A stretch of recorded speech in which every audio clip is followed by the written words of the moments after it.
حضرات مبارک کے اخلاص کی تلاوت میں معاف کروں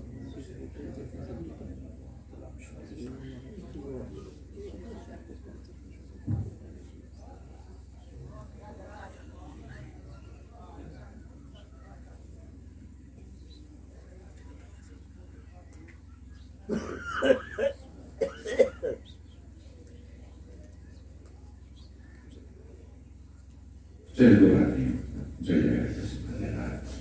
یہی معاملہ تو اسلامک ہسٹری کا ہے کہ جو لوگ صحیح تھے ان کو کنارے رکھ دیا گیا,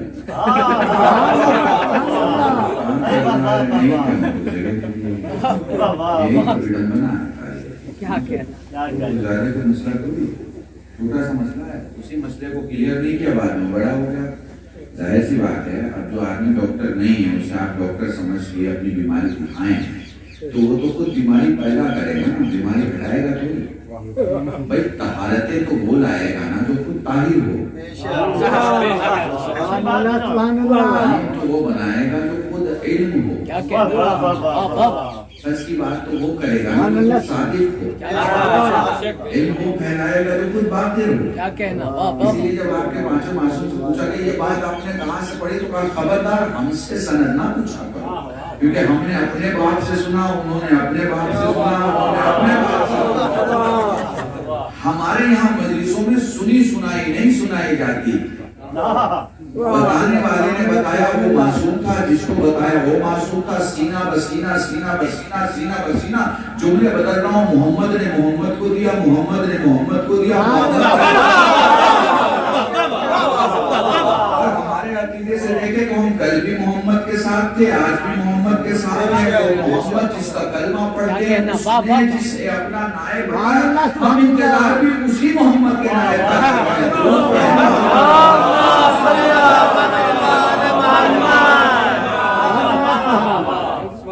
تو اذان محترم اب الحمدللہ مائک ٹھیک ہو گیا ہے تو بات بھی شروع کر دی جائے. آپ کے سامنے میں سوچ رہا تھا کہ اس موقعیت کو دیکھتے ہوئے میں رسول اور حسین پر آپ کے سامنے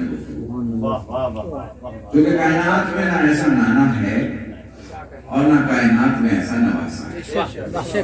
تو سادی سی گفتگو ہوگی, کچھ لطیف سے اشارے ہوں گے, آپ محسوس کرتے چلے جائیے گا. اور بہرحال جو مجھے پڑھنا ہے وہ تم پڑھتا ہی ہوں, کیونکہ کالا ماما سر پہ ہے تو یہ دماغ میں اور ذہن میں رہتا ہے کہ زہرا کا جو مہینہ ہے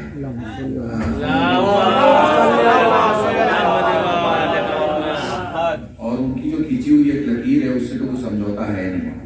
وہ نہ آپ کریں گے نہ میں کروں گا, سب کا اپنا اپنا طریقہ ہوتا ہے, مگر سمجھنا آپ کو ہوگا. میں آپ سے کہوں گا نہیں کہ توجہ فرمائیے گا, میرے ساتھ رہیے گا. تو دیکھیے اللہ نے ایک رسول, ایک نبی دنیا میں بھیجا جسے احمد مصطفیٰ محمد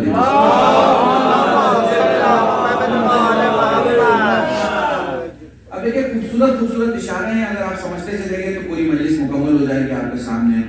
بھیجا, میں کہا کرتا ہوں میرے تقریر کا پرانا جملہ ہے کہ میرے رسول کا کمال یہ نہیں ہے کہ میرے رسول نے کشمیر کی زمین پہ زعفران کی کھیتی کی.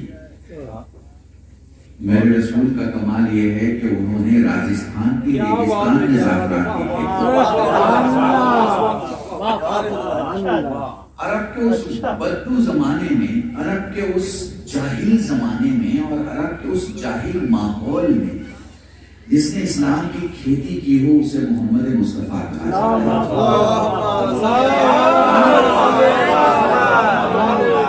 ہمارے ایک ہندوستان کے بڑے بزرگ خطیب گزرے ہیں لاہور سے, ان کا ایک جملہ ہے, انہوں نے آج سے 40 سال پہلے یہ جملہ کہا تھا. وہ کہتے ہیں کہ نوح کی 950 سال کی محنت کا نام طوفان ہوا, محمد کی 63 سال کی زندگی کا نام اسلام. محسوس کرتے چلے جائیں, پوری توجہ. تو دیکھیے میرے رسول کا کمال یہ نہیں ہے کہ میرے رسول نے کشمیر میں زعفران کی کھیتی کی, راجستھان میں زعفران کی کھیتی, اس گرمی میں جس میں زعفران اگ ہی نہیں سکتا. نہیں، میں ایک جملہ کہوں، اب تک اللہ کی بارگاہ میں سارے نبیوں نے کہا تھا یہ ہو ہی نہیں سکتا. بھائی پوری توجہ. اب تک اللہ کی بارگاہ میں جاوید، اب تک اللہ کی بارگاہ میں سارے نبیوں نے کہا تھا یہ ہو ہی نہیں سکتا. محمد نے آ کے کہا کہ میں کر کے دکھاؤں. جس نے کر کے دکھایا اسے محمد کہتے ہیں. پوری توجہ. جس نے کر کے دکھایا. اب ذرا اس کیفیت کو سمجھیے گا کہ کیفیت کیا ہے. اب تک سب نے آ کے کہا کہ خدا ہے. دیکھیے گا، اب تک آدم سے لے کے عیسیٰ تک سب نے آ کے کہا خدا ہے. رسول نے آ کے کہا کوئی خدا نہیں ہے. پتہ نہیں آپ سمجھ پا رہے ہیں کہ نہیں؟ آدم سے لے کر عیسیٰ تک سب نے کہا خدا ہے. سب نے کہا خدا ہے. رسول نے آ کے انداز گفتگو ہی بدل ڈالا. کہا کوئی خدا نہیں ہے سوائے اللہ. سبحان اللہ سبحان اللہ. اسے ہی عربی زبان میں اگر ہم لفظوں میں بانٹیں گے تو کہیں گے کہ سب نے بتایا تولا کیا ہے، محمد نے بتایا تولا کیا ہے.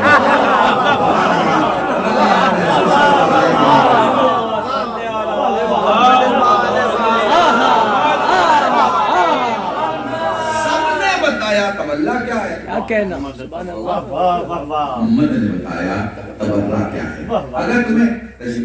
اگر تمہیں کسی کی درود پڑھیں،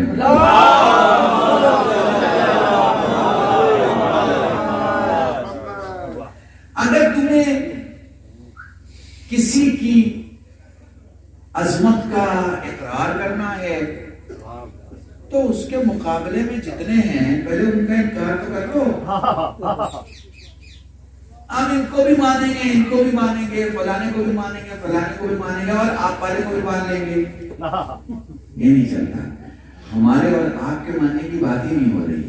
بات ہو رہی تو سچ ہے وہ مانو، جو جھوٹ ہے اس سے انکار کر دو. اب اس میں ترتیب کیسی ہونی چاہیے، اسی ترتیب کو سمجھ چاہیے گا. یہ بھی ہو سکتا تھا کہ اقرار پہلے ہوتا اور انکار بعد میں ہوتا.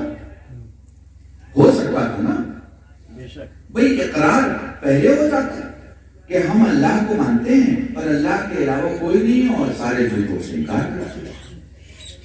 اور رسول نے یہ ترتیب نہیں رکھی. رسول نے ترتیب یہ رکھی پہلے جھوٹوں سے انکار ہے پھر سچے کا اقرار ہے. کیوں صاحب؟ کنفیوژن نہیں پھیلتا کیونکہ اسلام کنفیوژن کو پسند نہیں کرتا. بہت اچھی بات. اب اس کو ایک تھوڑا سا شرعی نقطہ نگاہ سے دیکھ لیجیے گا. بہت سارے گناہ ہیں. جھوٹ سب سے بڑا گناہ کیوں ہے صاحب؟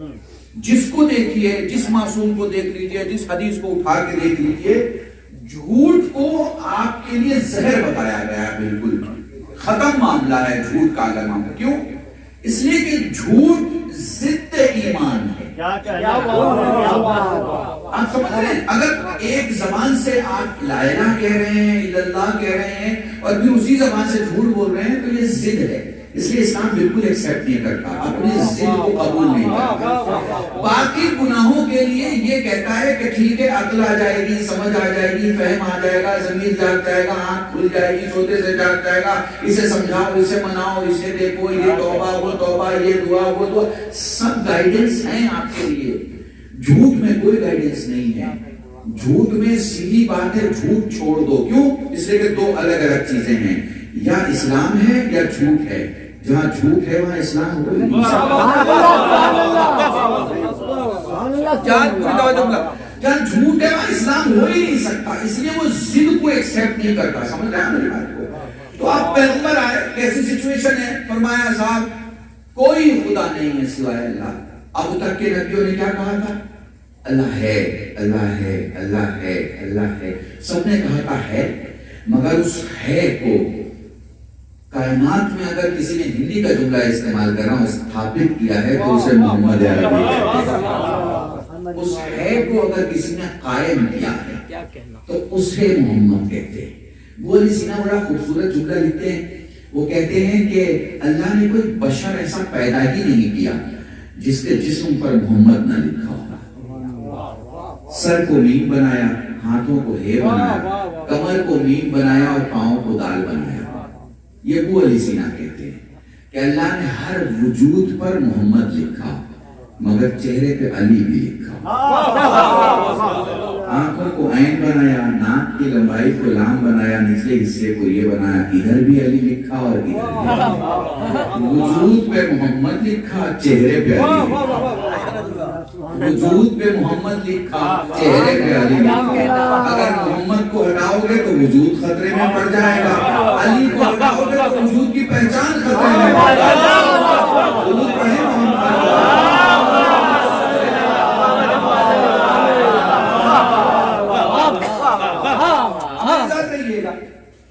تاکہ بات آگے بڑھ سکے, کیونکہ موضوع ہی نانا اور نواسے, رسول اور حسین. تو اب رسول کو سمجھتے ہیں کہ بھئی رسول کی ذات, رسول کی عظمت, رسول کا وقار, رسول کا کمال ہے کیا.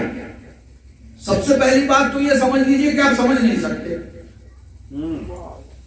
سب سے پہلی بات تو یہ سمجھ لیجئے کہ آپ سمجھ. اب لوگ کہتے ہیں یہ کیسے ہو سکتا ہے, کیوں نہیں ہو سکتا بھائی. سورت کے کارخانے سے ایک ہیرا نکلتا ہے, اس کی قیمت 10,000 روپے ہوتی ہے سورت میں. بمبئی جاتا ہے ہیرا مارکیٹ میں, اس کی قیمت 10 لاکھ ہو جاتی ہے. وہی نیو یارک پہنچ جاتا ہے سرکار, اس کی قیمت وہاں پہ $10 ملین ہو جاتی ہے. اور وہی کسی دوسرے ہیرے کی مارکیٹ میں پہنچتا ہے, وہاں سے اس کی قیمت جو ہے وہ $50 ملین ہو جاتی ہے. 10,000 روپے کی چیز $50 ملین کیسے ہو گئی بھائی. نگاہوں کا فرق تھا نا. آنکھیں سب کے پاس تھی, نگاہیں سب کے پاس نہیں تھی. پتا نہیں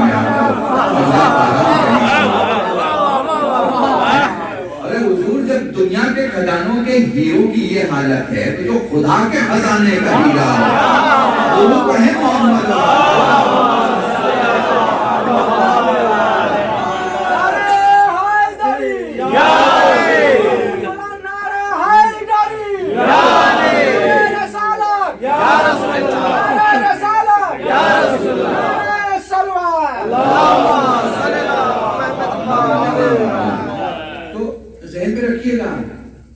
کوئی نہیں سمجھ سکتا. یہ دماغ میں رکھ لیجئے کہ اگر ہم ذکر کر بھی رہے ہیں تو ہم ان کی ذات کے ارد گرد طواف کر کے بس ذات کے بارے میں بتا رہے ہیں. ذات کو نہیں بتا سکتے. وہ جو ذات ہے اس کو ہم سمجھ ہی نہیں سکتے, وہ ہماری ایبیلٹی میں نہیں ہے. اور وہ دروازہ بند ہے. جیسے خدا کو کوئی نہیں سمجھ سکتا ویسے ہی مصطفیٰ کو کوئی نہیں سمجھ سکتا. نہیں سمجھ سکتا مطلب نہیں سمجھ سکتا, اس کی ہے ہی نہیں. کہ آپ یہ کر لیں گے, پی ایچ ڈی کر کے آ جائیں گے تو سمجھ لیں گے, آپ لندن امریکہ رہ کے آ جائیں گے تو آپ سمجھ لیں گے. علماء بیٹھے آپ ان سے پوچھیں, کوئی جگہ نہیں ہے, اسپیس نہیں ہے, آپ نہیں سمجھ سکتے مطلب نہیں سمجھ سکتے. آپ کو ماننا ہے اور آپ کو مانتے رہنا ہے, کیونکہ ان کو مانے بنا کچھ ہونے والا نہیں ہے. تو پہلے ہم استثنائیت پر غور کرتے ہیں کہ استثنائیت کیا ہے. دیکھیے, جو ان کی استثنائیت ایکسپشن ان کا کہ یہ دوسروں سے الگ کیسے ہیں, کس طرح سے ہیں. تو میں جملہ کہا کرتا ہوں کہ 1,24,000 میں اور ان 14 میں ایک ہی تو فرق ہے. 1,24,000 وہ بولتے ہیں جو سچ ہوتا ہے, یہ 14 جو بول دیتے ہیں سچ ہوتا ہے. بڑے آرام سے پڑھ رہا ہوں. 1,24,000 ادھر جاتے ہیں جدھر حق ہوتا ہے, یہ جدھر چلے جاتے ہیں حق ادھر جاتا ہے.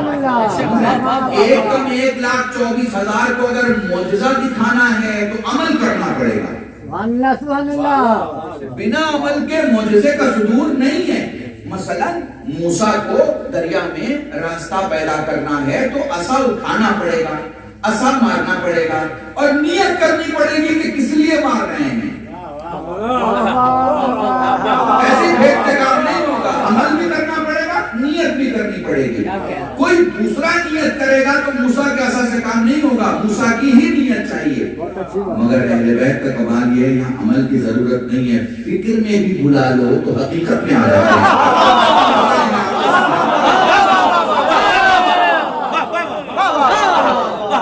فکر میں بلا لو تو حقیقت میں آ جاتے ہیں. فکر کی چیزوں کو عمل کے دائرے میں نہیں مانا جاتا. ٹھیک ہے نا, فکر جب وجود میں آ جائے گی پھر عمل ہوگا, پھر ثواب ہوگا. ٹھیک ہے, اللہ کے نیکی کی فکر آپ کر رہے ہیں تو اللہ لکھ دیتا ہے. چلے تو آپ کیفیت سمجھیے گا. میں ایگزامپل میں ایک بات چھوٹا سا پیش کر دوں تاکہ بات اور آگے بڑھ جائے. بوڑھا باپ ہے, فالج ہے, جسم بالکل مفلوج ہے, زخم ہے جسم پر, مکھیاں بیٹھی ہوئی ہیں, دودھ کھانے کے لیے سہنے خانہ میں بیٹھا ہوا ہے. سوچ رہا تھا کہ کاش میرے مولا کا گزر ہوتا. سوچ رہا تھا کہ کاش میرے مولا کا گزر ہوتا. ادھر سے امام حسن کا گزر ہوا.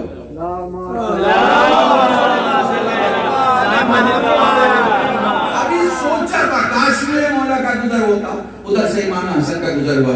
چابک پھینکا, فرمایا اٹھتا کیوں نہیں ہے, اٹھا کے دیتا کیوں نہیں ہے.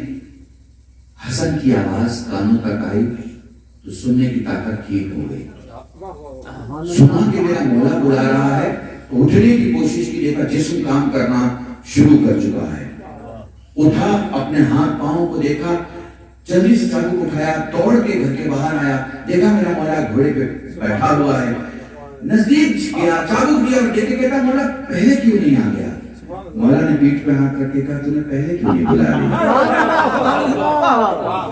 محسوس کر رہے ہیں آپ کی سوچ, بس سوچ اگر ساتھ دے دے نا سوچ میں, عمل آ جائے تو خمینی بن جاتا ہے, عمل آ جائے تو خامنائی بن جاتا ہے, عمل آ جائے تو بیت اللہ بن جاتا ہے. میں تو آپ سے کہہ رہا ہوں سوچ آ جائے, اگر سوچ بھی آ جائے نا تو کہاں سے کہاں پہنچ جاؤ. تو ایک خصوصیت کیا ہے, سوچ کافی ہے کہ آپ سوچیں گے, سوچ میں مدد مانگے گے, حقیقت میں مدد ملے گی. یہ کمال ہے, یہ ان کی ایکسپشنلٹی ہے. تو اب آپ گفتگو کیجئے ان کی ذات پر, انہیں سمجھیے. تو کسی ذات پر بھی جب ہم گفتگو کرتے ہیں, کسی پر بھی, تو سب سے پہلے ہم یہ دیکھتے ہیں کہ اس ذات کا اوریجن کہاں ہے. اب ایک دنیاوی مثال دے دوں, چھوٹی سی مثال. مثلا ایک موبائل ہے چائنا کا. میں نے آپ سے کہا قبلہ چائنا کا موبائل, آپ نے کہا کہ کتنے کا, میں نے کہا 50,000 روپے کا. آپ نے کہا غلط فہمی ہوئی, چائنا کا موبائل 50,000 کیسے ہوگا, 10, 12, 15 ایوریج میں ہوگا. آپ کو یہ بھی پتا ہے کہ اگر چائنا میڈ ان لگ گیا, میڈ ان چائنا, تو پھر قیمت کم ہوگی, چونکہ چلے گا نہیں زیادہ دن تک. ٹھیک ہے نا, یہی تو سوچ ہے آپ کی اور ہماری, ہم سب کی. اور میں نے کہا میڈ ان جاپان, تو آپ نے اسی 50,000 کا اتنا سستا کیسے. وہی 50 جو چائنا کے نام پہ مہنگا تھا, وہی 50,000 جاپان کے نام پہ سستا ہو گیا. آپ نے فرمایا کہ مولانا اصل میں بات موبائل کا نہیں, مسئلہ یہاں موبائل میں لگے ہوئے اسپیئر پارٹس کا ہے. کہ وہ جو اسپیئر پارٹس لگے ہوئے ہیں وہ چائنا کے چلے گی نہیں زیادہ, ختم ہو جائیں گے. تب یہی ہوتا ہے نا, یہی آپ نے دیکھا ہے نا. تو جب کسی شخصیت اور کسی ذات پہ بحث کرتے ہیں تو دیکھیں کہ اس کا اوریجن کیا ہے, وہ کاہے سے بنا. ہم اور آپ مٹی سے بنے, ہم اور آپ مٹی سے بنے. تو مٹی کا کمال کیا ہے, مٹی کا کمال یہ ہے کہ مٹی کو جتنا آپ اوپر پھینکیے وہ نیچے ہی آئے گا, وہ اوپر جائے گا ہی نہیں. مٹی اوپر جانے کے لیے بنائی نہیں. مٹی کی کوئی نہیں, میں شعرا بھی بیٹھے, یہ مٹی کا لفظ جو ہے یہ فخر کے لیے استعمال ہی نہیں ہوتا. مٹی آ رہی ہے, مٹی میں مل گئے, عزت کو مٹی میں ملا دیے. مٹی کا لفظ جو ہے وہ آپ کو بلندی کے لیے ملے گا ہی نہیں. یہ تو کمال محمد کی ذات کا ہے کہ مٹی کو میراث تک پہنچا دیتا ہے. یہ کمال محمد کی ذات کا ہے کہ مٹی کو میراث تک پہنچا دیتا ہے. اللہ کی قسم, ورنہ ہمارے ادب میں بھی مٹی لفظ, یا پھر یہ کمال حسین کا ہے کہ مٹی کو شفا بنا دیتا ہے.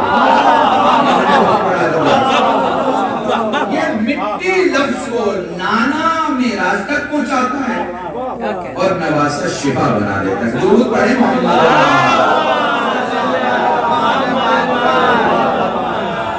کے بعد دیکھ رہا ہوں, ایک بار مل کے درود پڑھیں.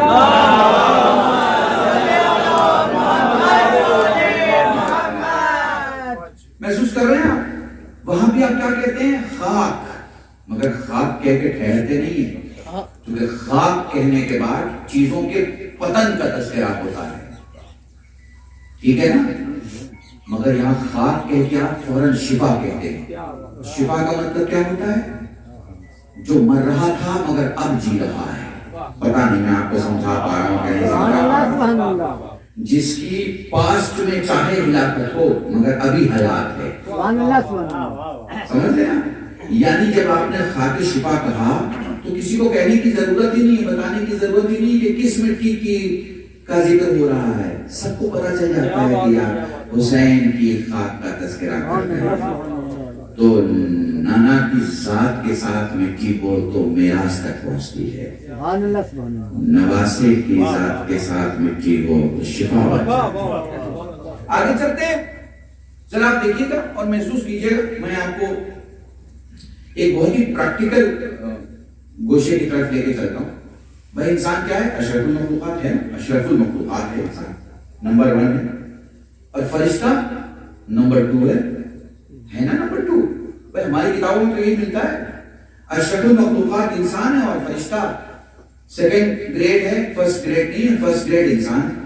تو ہم نے تو اتہاس میں یہ دیکھا نہیں، ہم نے تو دیکھا کہ فرسٹ گریڈ آدم ہے، وہ رو رہے ہیں، اور سیکنڈ گریڈ جبرائیل ہیں، وہ آ کے انہیں توبہ کا سلیقہ سکھا رہے ہیں. تو ہم نے استاد دیکھا سیکنڈ نمبر کو اور شاگرد دیکھا فرسٹ نمبر کو. سمجھ میں نہیں آ رہی بات؟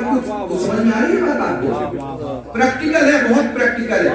ٹھیک ہے، ہم نے دیکھا کہ نوح پریشان ہے زخموں سے، اور ہم یہ دیکھ رہے ہیں کہ نوح کہہ رہے ہیں جبرائیل سے کہ اب تو آ جائے گا نا عذاب. اتنے زخم تو کون سے زخم کی بات کر رہے ہیں؟ کہیں تو میرے جسم پہ زخم ہے. بھائی تم دیکھ رہے ہو اتنے زخم ہیں. اب فرشتے نے پرمس کیا اور زخم جو ہے ختم ہو گئے. جبرائیل نے کہا ذرا دیکھیے، جو جسم کو دیکھا نوح نے تو کوئی زخم نہیں تھا. تو ہم دیکھ رہے ہیں کہ بیمار نمبر 1 ہے اور شفا نمبر 2 دے رہا ہے. سمجھ میں آ رہی ہے؟ آگے موسیٰ جا رہے ہیں، موسیٰ کہہ رہے ہیں کہ دریا میں پہلے کون جائے گا؟ ہم جائیں گے، کوئی اور جائے گا؟ اللہ نے مدد بھیجی. مدد کیا کی بھائی؟ جبرائیل آ گئے نا. تو آگے جو ہے وہ نمبر 2 ہے اور پیچھے جو ہے نمبر 1 ہے. آپ یہ دیکھ لیجیے، میں تو ایک دم پریکٹیکل سمجھا رہا ہوں. اور آگے چلیے، میں آپ کو 10 مثالیں ایسی دے دوں گا کہ نمبر 2 سمجھا رہا ہے، نمبر 1 سیکھ رہا ہے. نمبر 2 آگے چل رہا ہے، نمبر 1 پیچھے چل رہا ہے. نمبر 2 توبہ کا سلیقہ سکھا رہا ہے، نمبر 1 سیکھ رہا ہے. نمبر 2 اللہ کی خبر دے رہا ہے، نمبر 1 اللہ کی خبر دے رہا ہے. بھائی سن رہے ہیں میری بات کو؟ نمبر 2 کتاب دے رہا ہے، نمبر 1 کتاب لے رہا ہے. نمبر 2 نصیحتیں اللہ کی طرف سے پہنچا رہا ہے اور نمبر 1 نصیحتیں لے رہا ہے. سمجھتے ہیں آپ میری بات کو؟ میں نے تو ہمیشہ نمبر 2 کو آگے دیکھا، نمبر 1 کو پیچھے دیکھا. اللہ کی قسم اگر معراج نہ ہوتا تو سمجھ میں نہ آتا اس پوری فہرست میں نمبر 1 کون ہے. ایک ایسی جگہ آتی ہے جہاں جبرائیل کہتے ہیں کہ آپ اس سے آگے اگر بڑھا تو بالوں پر جل جائیں گے. میں کہتا ہوں جبرائیل کسی کو پڑھایا، کسی کو توبہ کا سلیقہ سکھایا، کسی کو دریا میں چلایا، کسی کی مدد کی، کسی کو سمجھایا، کسی کو کنویں سے نکالا، کسی کو یہاں مدد کی، کسی کو وہاں مدد کی. یہاں تو آگے بڑھ جاؤ نا، تمہاری چلتی ہے سید الملائکہ ہو، تمہاری دنیا ہے ملکوتی سے لاہوتی کا، تمہارا ہی جلوہ ہے. پھر محمد کے پیچھے کیوں آواز آئے گی؟ جن کے آگے رہنا تھا ان کے آگے رہا اور جن کے پیچھے رہنا تھا ان کے پیچھے رہا. یہ تو جبرائیل ایک جگہ کھڑے ہیں اور رسول آگے بڑھ رہے ہیں. یہ ایک چھوٹی سی داستان نہیں ہے، بلکہ بتایا جا رہا ہے دنیا کو کہ جو نمبر 1 ہوتا ہے وہ نمبر 1 ہی ہوتا ہے. ضرور پڑھیں. اور میں نے اس آنکڑے غلام کتابت کی زبان میں یوں کہوں گا کہ اشرف المخلوقات کے وجود کی تصویر بشریت کی نگاہوں میں آ ہی نہ پاتی اگر محمد اپنے قدم کی سرحدوں کے پیچھے جبرائیل کو کھڑا رہنے پر مجبور نہ کر دے. سنیں، جبرائیل آسمانی منزل پر نہیں رکے کہ اس سے آگے نہیں بڑھ پاؤں گا. جبرائیل محمد کے قدم کے سامنے رکے، اس سے آگے نہیں بڑھ پاؤں گا. پتہ نہیں کہ آپ کو سمجھا پایا کہ نہیں سمجھا پایا. میں آسمانی منزل کی بات نہیں کر رہا، میں کہہ رہا ہوں جبرائیل محمد کے قدم کے پیچھے رک گئے، اس قدم سے آگے نہیں بڑھ سکتا. آپ سوچتے ہوں گے کسی منزل سے آگے نہیں بڑھ سکتے، محمد کے قدم سے آگے. جن وجودوں کے آگے بڑھے وہ انبیاء تھے. مگر جس کے قدم کے پیچھے ٹھہر گئے وہ محمد ہے، وہ محمد عربی ہے۔ میں ایک جملہ کہوں، جب میلاد کی گفتگو ہوتی ہے، اب چونکہ یہاں کے حالات ایسے ہمارے برادران سنت بھی سن رہے ہیں، تو میں ایک دلیل چھوٹی سی لے کے اور آگے بڑھ جاتا ہوں کہ آپ دیکھیے جب کسی مسلمان سے کہیں کہ صاحب یہ میرا ہے، تو کہتے ہیں صاحب روحانی جسمانی یہ، میں کہتا ہوں بھائی تہجد کی کیا بات ہے، ہاتھ اٹھاؤ، میرے تقریر کا 20 سال پرانا جملہ، ہاتھ اٹھاؤ، ہاتھ کہاں تک اٹھے گا جہاں تک ہاتھ ہے، میں کہوں گا آنکھیں اٹھاؤ، نگاہیں آسمان کی طرف لے جاؤ۔ اب آپ نے آنکھیں کھولی، نگاہیں آسمان کی طرف لے گئے، کہاں تک نگاہیں جائیں گی بھائی؟ جہاں تک نظارہ ہے وہاں تک آنکھیں دیکھیں گی۔ رات کی تاریکی میں گاؤں میں بستر پر سو کر آسمان کی طرف دیکھنا، پورا آسمان کا سسٹم ستاروں سے بھرا ہوا دکھائی دے گا، آنکھیں لمحے بھر میں آپ کو خبر دیں گی، لمحے بھر میں، لمحے بھر میں آپ گن نہ پائیں، یہ آپ کے دماغ کی کمزوری ہے، آنکھوں کی نہیں، کیونکہ گنتی کا معاملہ اللہ نے دماغ کو دیا ہے، میموری جو ہے وہ آنکھوں میں نہیں رہتی ہے، ٹھیک ہے نا؟ آپ نہیں گن پائے، یہ آپ کی میتھمیٹکس کی کمزوری ہے، آنکھوں کی بڑی کمزوری ہے۔ آنکھوں نے تو لمحے میں دکھایا اور واپس پلٹ گئی، لمحے میں آسمان پہ گئی اور آ گئی۔ بھیا اتنا فرق، تمہارے جسم میں ہاتھ ہے جو آنکھوں سے بہت بڑا ہے، وہ تو وہیں تک جاتا ہے جہاں تک ہے، پر آنکھیں اتنی دور کیسے چلی گئی؟ آپ نے کہا مولانا ہاتھ خاک ہے، آنکھیں نور ہیں، پتہ نہیں آنکھیں نور ہیں، خاک کی ایک حد ہوتی ہے، نور کی کوئی حد نہیں ہوتی۔ تو بھائی سوچ تو صحیح، جب تیری آنکھوں کا نور لمحے بھر میں جا کے آ سکتا ہے تو خدا کا نور ہے۔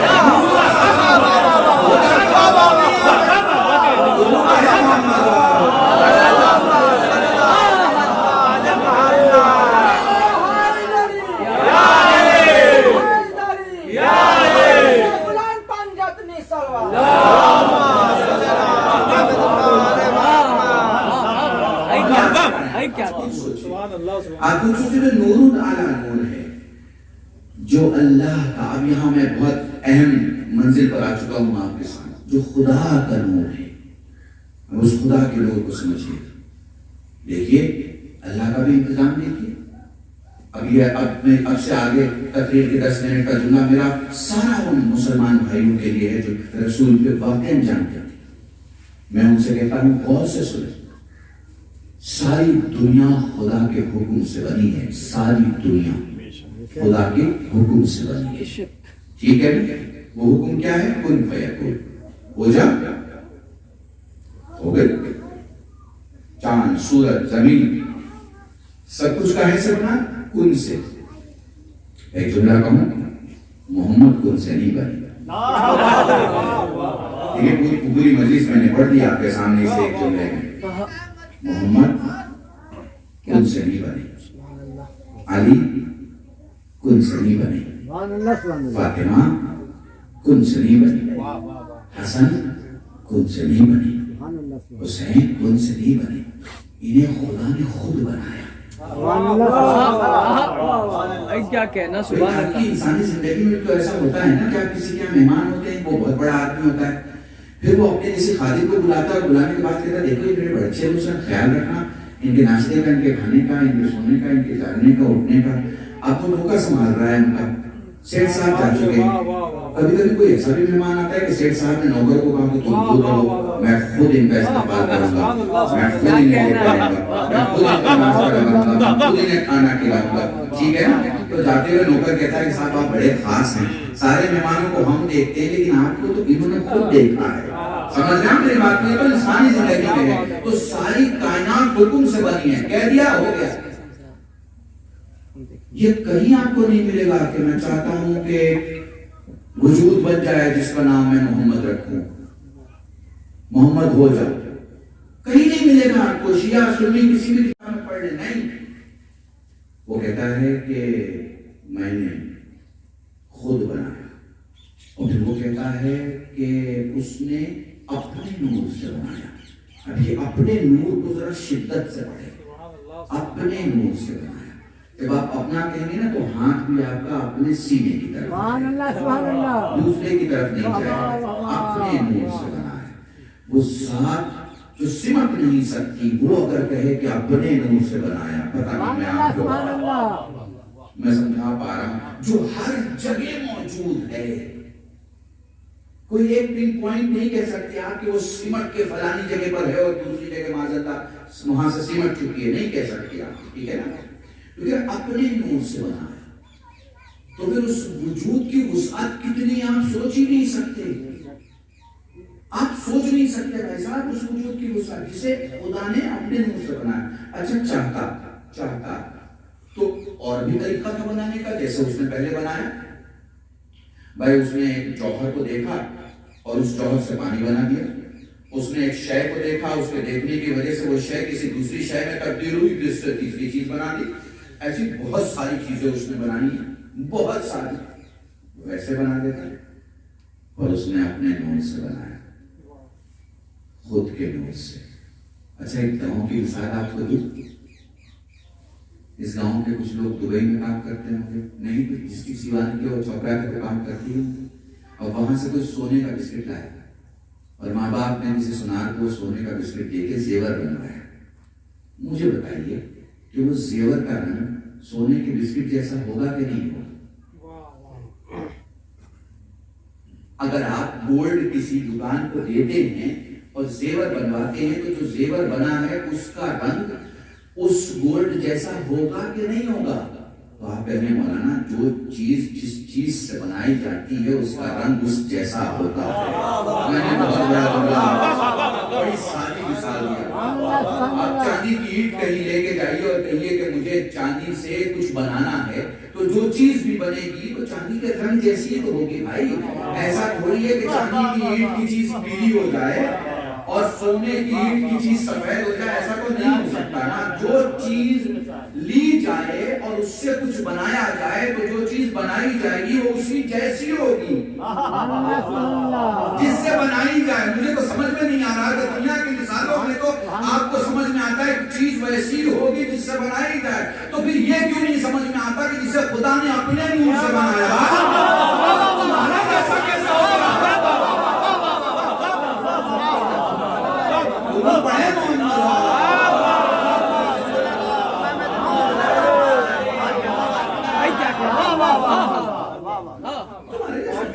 بھائی. خدا نے جسے اللہ نے جسے اپنے نور سے بنایا، اپنے نور سے. اب اس کا تو جملہ ہی نہیں کہہ سکتا، مگر یہاں ایک چھوٹی سی خوبصورت سی بات ہے جسے میں نے بامبے میں پیش کیا، میں آپ کی خدمت میں پیش کرتا ہوں. دیکھیں کہ اللہ کہتا ہے کہ اس نے سب سے پہلے عقل کو خلق کیا، اور رسول کہتے ہیں کہ اس نے سب سے پہلے ہمیں بنایا. اللہ کہتا ہے کہ اس نے سب سے پہلے عقل کو خلق کیا، اور رسول کہتے ہیں کہ اس نے سب سے پہلے ہمیں بنایا.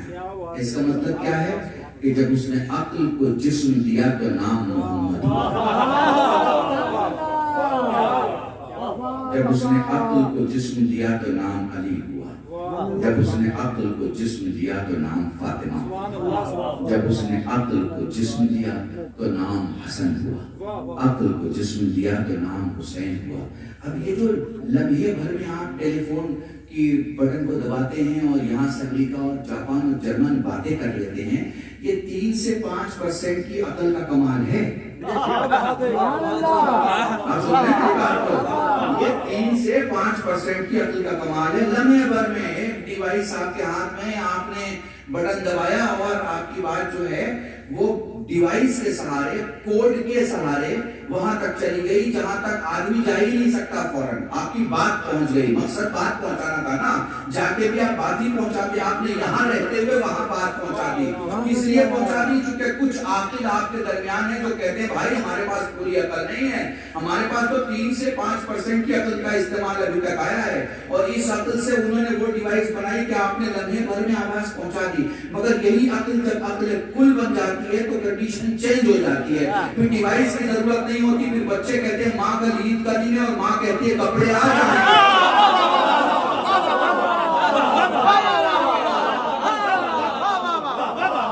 درود پڑھیں محمد.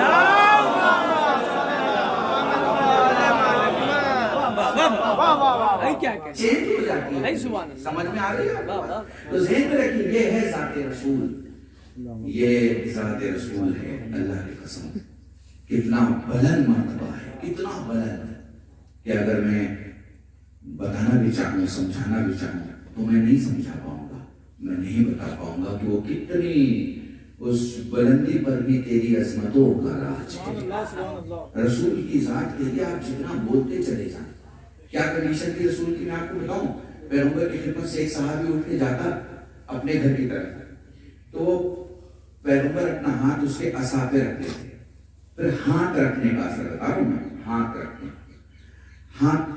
تھے اس کے عصا پہ، جب وہ جاتا تو اس کے عصا سے روشنی نکلتی، پھر اس روشنی کے مدد سے وہ اندھیرے راستوں سے ہوتا ہوا اپنے گھر تک جاتا۔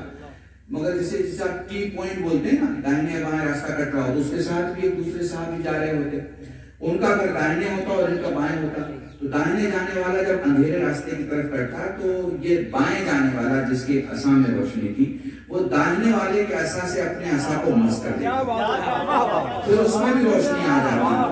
آپ سمجھ رہے ہیں اس کی وجود کی طاقت یہ ہو، لکڑی میں روشنی، دنیا جتنی ترقی کر کے آئے، وائر میں تو الیکٹریسٹی پہنچانے کی ٹیکنالوجی آ گئی ہے، لکڑی میں نہیں آئی ہے۔ درود پڑھے محمد، لکڑی میں ابھی وڈ ٹیکنالوجی نہیں آئی دنیا میں، وائر تو آ گیا۔ آپ دیکھ لیجیے کنڈیشن دیکھیے کیا ہے، اور میں تو آپ کو پورا واقعہ بتاتا ہوں۔ حبیب نام ہے، ہمارے مسلمان بھائیوں بڑے آرام سے کہتے ہیں بھائی چاند کے 2 ٹکڑے کر دیے۔ ارے بھائی کیسے کر دیے؟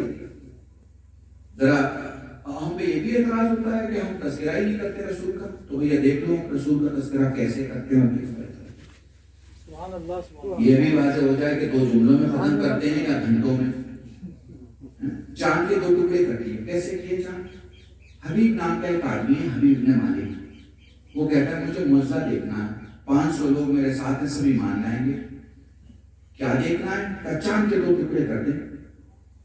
اب جس عرب کو شاعری اور کھانے سے فرصت نہ ہو، اسے چاند کیسے سمجھ میں آ گیا بھائی؟ اسے چاند کیسے سمجھ میں آ گیا؟ جسے عرب کے پار نہ دکھائی دے اسے چاند دکھائی دے، کیونکہ حبیب جانتا تھا کہ اگر مجھ جیسا ہوا تو کر نہیں پائے گا، اور اگر کر دیا تو پھر مجھ جیسا نہیں۔ اس زمانے کے جاہلوں کو بھی پتا تھا کہ محمد ہم جیسا نہیں، اس زمانے کے پڑھے لکھے سمجھ میں نہیں آ رہی ہے بات، بس بڑی ساری مثال آپ کے ساتھ۔ پیغمبر نے کہا ٹھیک ہے حبیب، اب معجزہ تم دیکھنا چاہتے ہو تو تاریخ بھی تم بتاؤ، جگہ بھی تم بتاؤ۔ اس نے تاریخ بتا اور کہا کوئی ابھی اس کی بلندی کا ٹھیک ہے، جعفر، عقیل، طالب، علی، یوں تو کہتے ہیں کہ محمد کے سایہ نہ تھا، مگر یہ وجود باہر نکلتا تو سائے کی طرح یہ 4 ضرور تھا۔ اور میں کیسے قرآن الفاظ بیان کروں کہ پیغمبر ان سب کے ساتھ وہ ہے ابو قبیس کی اونچائی پر ہے، بلندی پر۔ بھائی 2 پہری، وہ بھی ہندوستان کی 2 پہری نہیں بھیا، عرب کی، عرب میں بھی مکہ کی، جہاں گرمی کا شباب آپ کے یہاں عطاب بن جائے، سمجھ رہے ہیں؟ آپ کے یہاں کا شباب نہیں ہوتا، ان کا شباب ہوتا ہے۔ پانی ختم ہونے لگے، جلنے لگے، جیلے سوکھنے لگے، ایسی گرمی، ٹھیک ہے؟ اس گرمی میں حبیب کہتا ہے کہ چاند دکھائیں۔ دوپہر میں چاند دکھتا ہے کیا؟ سبحان اللہ۔ تو چاند کے 2 ٹکڑے کرنے کے پہلے چاند دکھانا ہی معجزہ ہے۔ سبحان اللہ، سبحان اللہ۔ یہی تو دوسروں میں اور ہم میں فرق ہے کہ دوسرے کے یہاں واقعے پڑھے جاتے ہیں، ہمارے یہاں واقعے سمجھ کے سمجھائے جاتے ہیں۔ ہمیں اپنے مجمع میں کسی کو کہنا نہیں پڑتا کہ بھئی کہو سبحان اللہ، ہمیں ضرورت نہیں ہے، کیونکہ مجلسوں میں اتنا سلیقہ ہمارے بچوں کو آ جاتا ہے کہ انہیں پتا ہے کہ لعنت کہاں بھیجنی ہے۔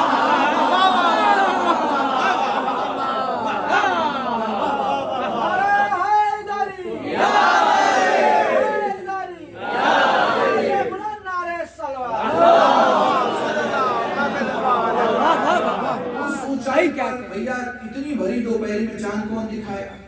چاند دکھائیے، چاند کے 2 ٹکڑے کیجیے، آپ نے وعدہ کیا، تو چاند تو وہ دکھائے گا نا جو سورج کو بجھا دے۔